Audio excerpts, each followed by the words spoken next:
In this online lecture, we're going to be looking at what chemists call Lewis structures. Lewis structures are a way to use drawing to represent atoms and their valence electrons, and then you can use those drawings to try to predict how bonds will form and what molecules are going to look like. When you're done with this online lecture, you should be able to draw Lewis structures for simple compounds from the SMP blocks on the periodic table. So let's get started. The first thing I'm going to show you is the very first step to drawing a Lewis structure is you have to draw what's called an electron dot diagram for each element. Now, if you remember from our previous lessons, the most valence electrons that an element can have is 8. And so what we use is we use this concept of a box. Each side of the box represents one of the 4 orbitals in the highest energy level of the atom. So one of them would be the s orbital and then the 3p orbitals. The sides of the box represent those 4 orbitals, and as we learned, each orbital can hold 2 electrons, so then we use dots on the sides to represent the electrons in those orbitals as we do draw that around, say, an element symbol, like say carbon, for example. So you don't draw these P's and the lines and things like that. I was just kind of showing you how the idea works. If you were going to draw the electron dot diagram for carbon, you'd put its abbreviation C, and then you'd start filling in its valence electrons. So you'd look at the periodic table, you'd see carbon is in group 14, so it's got 4 valence electrons, and then you'd put 4 electrons around it, 1 per each side. It's got 4 valence electrons. If I wanted to draw the electron dot diagram for sodium, it's pretty easy. It only has 1 valence electron. Oxygen has 6, so you'd go 1, 2. You'll notice I'm putting 1 dot on each side before I put 2 dots on any side. That's the convention for these. That's how you're supposed to do it.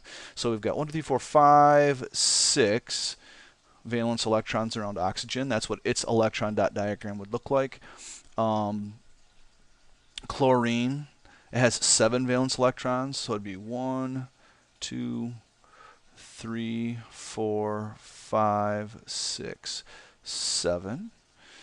And that's how you start drawing your Lewis structure. You have to draw an electron dot diagram for each element that's going to bond together. So here, let's start with carbon and fluorine. I think I actually used that example in a previous online lecture. So you draw the electron dot diagram for carbon with its 4 valence electrons around it like this. And then I'm going to draw fluorine, and fluorine has 1, 2, 3, 4, 5, 6, 7. And you have to remember that all atoms want 8 valence electrons. So the way that carbon and fluorine are going to have 8 valence electrons is if they share, right?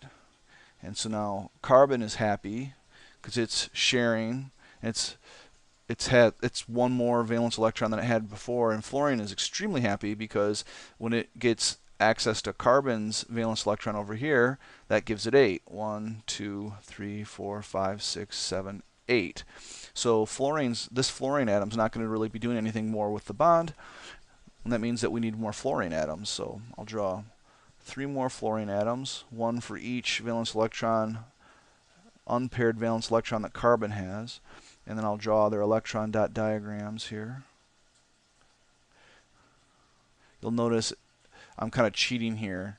After I told you to draw 1 dot per side, right? I was kind of cheating. I've just done this so much I know how it's all going to pan out.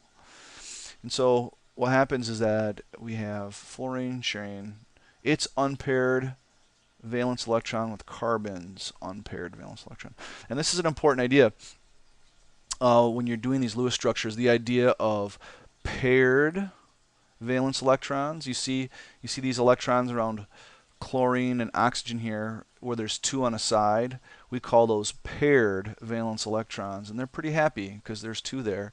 And then the contrast to that would be unpaired valence electrons. You can see all of these electrons, they're all alone in their orbital, right? So all alone, sodium all alone.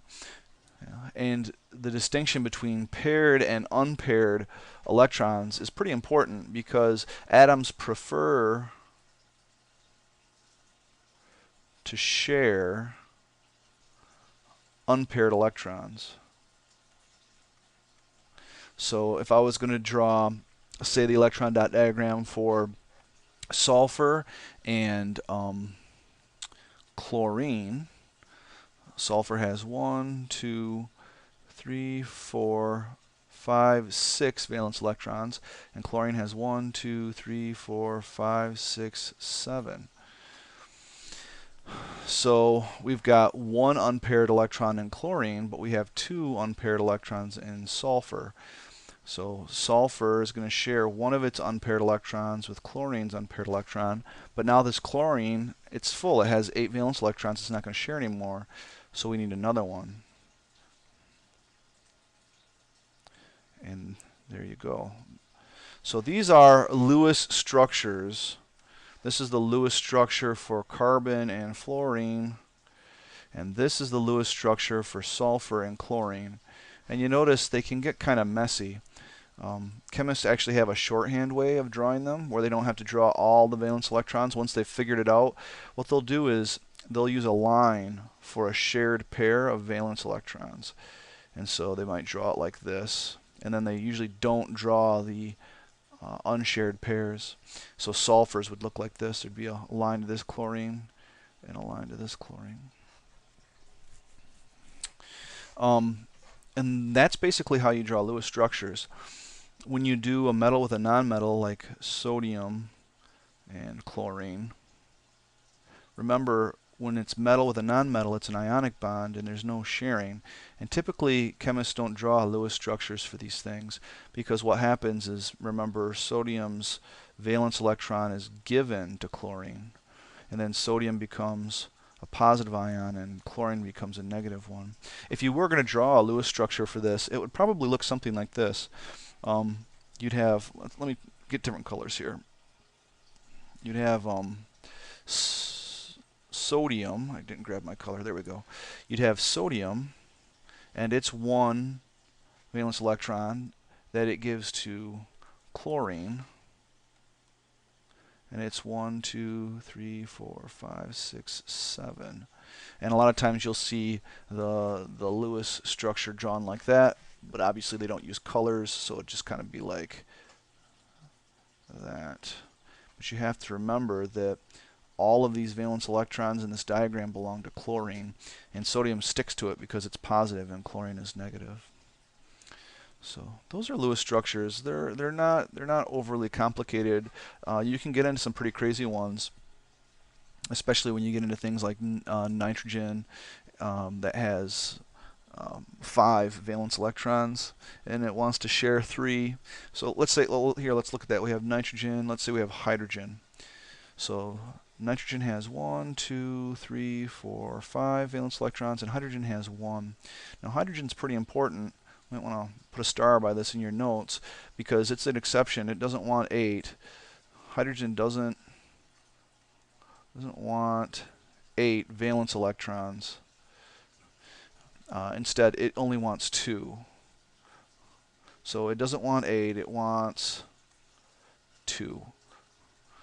So the way that this would work is you'd have hydrogen and nitrogen sharing like that, and then you'd need 2 more hydrogens here.